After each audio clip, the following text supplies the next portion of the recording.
কোচবিহার ২ নম্বর ব্লকের ছাপাইডাঙ্গা এলাকায় কিশোরীকে যৌন নির্যাতনের ঘটনার প্রতিবাদ করে বিক্ষোভ স্থানীয়দের। অবরোধে সামিল বিজেপি নেতৃত্ব সহকর্মীরা। কোচবিহার ২ নম্বর ব্লকের গ্রাম পঞ্চায়েতের কালজানি বাজার এলাকায় পথ অবরোধে সামিল হয়েছে তারা। প্রায় দীর্ঘক্ষণ এই অবরোধ চলে এবং এলাকার সাধারণ মানুষ উত্তেজিত হয়ে পড়ে। তাদের দাবি, যতক্ষণ অবধি দোষীদের দৃষ্টান্তমূলক শাস্তি না হবে ততক্ষণ অবধি তারা আন্দোলন চালিয়ে যাবেন। এই বিক্ষোভ এবং পথ অবরোধ করতে থাকেন গ্রামবাসীরা। সেখানেই বিজেপির পক্ষ থেকে সামিল হয় নেতৃত্বরা। তাদের মূলত বক্তব্য, নির্যাতিতার পরিবারের পাশে তারা আছেন এবং তাদের আন্দোলনের সাথে তারাও আরও বৃহত্তর আন্দোলন ঘুরিয়ে নিয়ে যাবেন বলে বিজেপির মহিলা নেতৃত্বের পক্ষ থেকে জানানো হয়। ঘণ্টা দুয়েক এই অবরোধ চলে, পরে পুলিশের আশ্বাসে এই অবরোধ উঠে যায়। এই মুহূর্তে বলতে পারছি না। কালজানি স্কুল, এই স্কুল থেকে মেয়েটি টিপি নেওয়ারে বাড়ি বের হওয়ার পরে মেয়েটিকে আর খুঁজে পাওয়া যাচ্ছে না।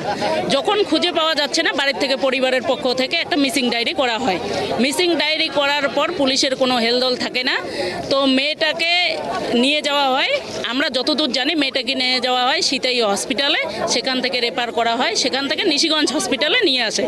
সেই নিশিগঞ্জ হসপিটালে যখন নিয়ে আসে, এই ধর্ষণকারী যারা আছে, দর্শক যারা গ্যাং রেপ করেছে, তাদের পরিবারের লোকও সেখানে যুক্ত আছে।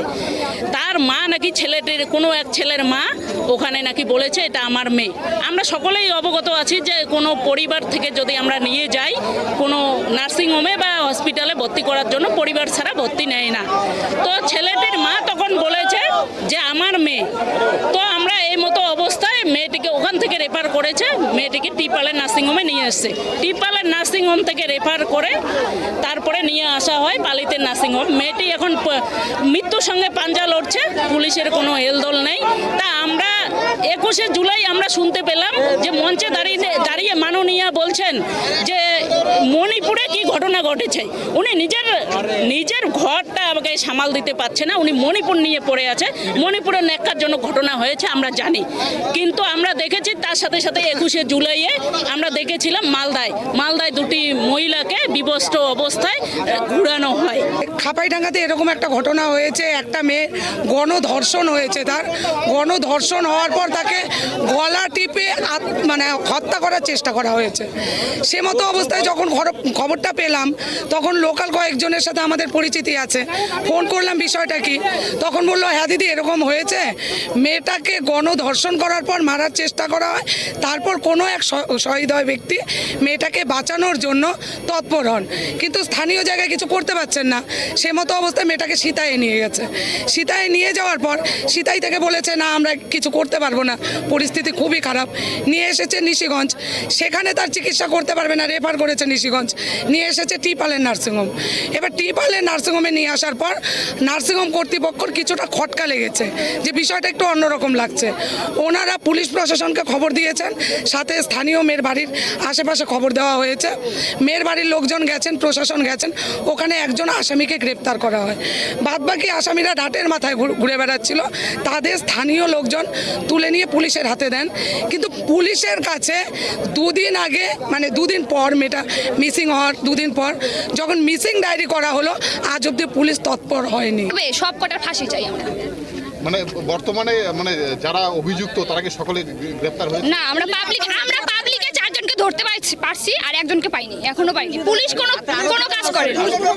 আরো যুক্ত আছে, বাড়ির লোক যুক্ত আছে, অনেকেই যুক্ত আছে। আমরা সবাই চাই ওদের ফাঁসি হোক, না হলে পরবর্তীতে আরো কোনো মেয়ের এরকমই দুর্ঘটনা হবে। কি হয়েছিল বলেন? উনি আমার যে ভাগ্নি, ও সকালবেলা স্কুলে বেরিয়ে গেছে।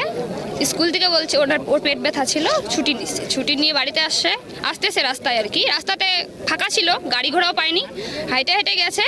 আমাদের যতদূর সম্ভব ওইখান থেকে ওকে উঠায়ে 4-5 জন ছেলে ওই যে এই পাশে কালজানিতেই একটা বাড়িতে উঠাইছে। আমরা মিসিং ডায়েরি করছি, আমরা খোঁজাখুঁজি করার পরে পাইনি। আমরা থানাতে মিসিং ডায়েরি করা হয়েছে। তারপরে 2 দিন পরে খবর পাইছি যে হলো ওকে নাকি মিশনে নাকি কি যেন টিপালে ভর্তি করা হয়েছে।